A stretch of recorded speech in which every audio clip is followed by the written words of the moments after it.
The future, when we arrive there, always looks exactly like the past. On the surface, it looks like the past. At the foundation, it looks like the past. The way that it functions, it looks like the past.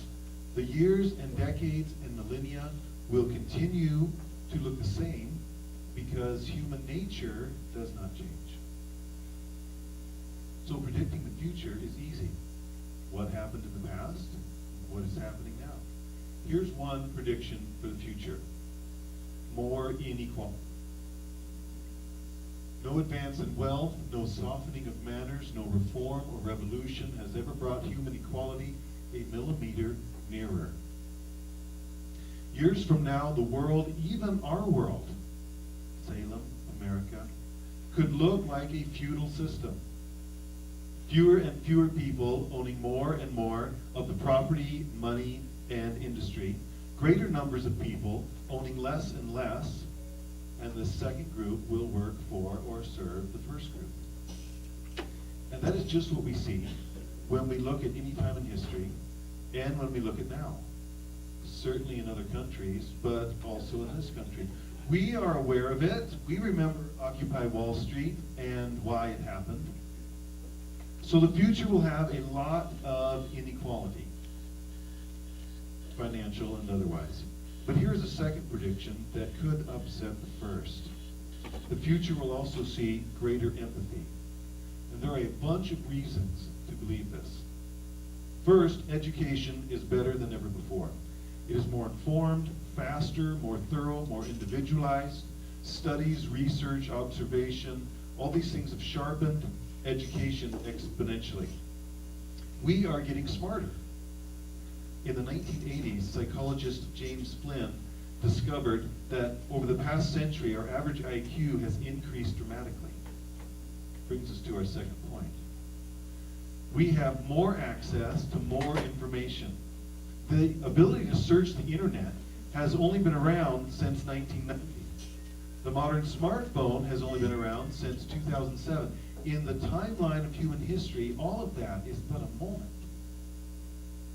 Prior to these inventions, it was difficult, for example, to encounter the idea of Plato's cave. You had to pick up a copy of the Republic and make it to chapter 7. Chances of that happening were slim. Chances of it happening on accident were slimmer. Now, however, people are getting philosophical tattoos. They're getting a lot of tattoos, but we've branched into philosophical tattoos. There are Plato Cave t-shirts, there's a Plato Caves meme, there are YouTube videos explaining it. Which brings me to the third point. The internet has connected us all. Even as the gap between the rich and the rest increases, our sense of connectedness has increased. We see more people seeking to serve their brothers and sisters in need. All of our prophets feared that our technology would devour and destroy our humanity. And there has been some mutating. But our technology has connected us. It has connected us constantly. And I have heard this age called the relationship age. We had the mechanical age, the industrial age, the modern age. They're also called revolutions. And we could be in the relationship revolution, which cannot help but increase empathy. All of which brings me to the fourth point.